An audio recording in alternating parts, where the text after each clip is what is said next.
நம்ம ஒவ்வொருவருக்கும் பண தேவைங்கிறது ஒரு இன்றியமையாத விஷயமா இருக்குது. ஒருவர் தன் வாழ்க்கையில் கஷ்டப்பட்டு சம்பாதிச்சு முன்னேறி செல்வங்களை சேர்க்குறாரு. அதை விரைவிலேயே சில வழிமுறைகளால் சேர்க்கலாம். அதை பற்றி பார்க்கலாம். ஒவ்வொரு வீட்லேயும் தன் வீட்டில் கிடைக்கிற பொருள்களை வச்சு சீக்கிரமாக பணத்தை சேர்க்க முடியும். ஃபாரின் கண்ட்ரி அப்புறம் நார்த் இந்தியாவில் ஃபாலோ பண்ணுற பரிகாரங்களை பற்றி தான் இப்போ பார்க்க போகிறோம்.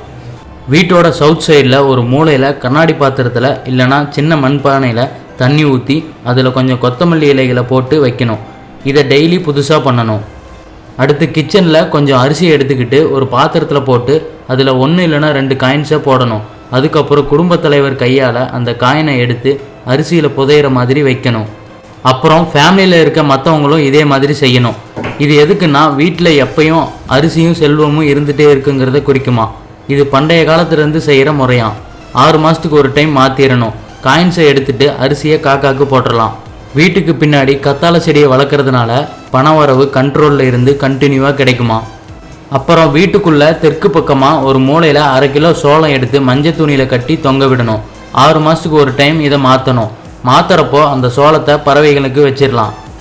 அடுத்து டெய்லி வெளியே போகிறப்போ சிகப்பு குங்குமத்தை எடுத்து லெஃப்ட் ஹேண்டில் ஒரு குச்சியில் ரூபாய் இல்லைன்னா ருபீஸ் அதாவது RSன்னு எழுதிக்கலாம். இதை அடிக்கடி பார்த்துட்டு வரணும். இதை பௌர்ணமியில் தான் ஆரம்பிக்கணும். கண்டினியூஸாக 15 டேஸ் செய்யணும், அதாவது அமாவாசை வரைக்கும். இந்த வழிமுறைகள் எல்லாம் விரைவில் பணம் சேர்றதுக்கான நம்பிக்கை. இதை ஃபாலோ பண்ணி உங்கள் செல்வத்தை இன்க்ரீஸ் பண்ணலாம். அடுத்த வீடியோ பார்க்குறதுக்கு முன்னாடி கீழே இருக்க சப்ஸ்கிரைப் பட்டனை கிளிக் பண்ணி எங்கள் தமிழ் க்ரௌட் சேனலை மறக்காமல் சப்ஸ்கிரைப் பண்ணுங்கள்.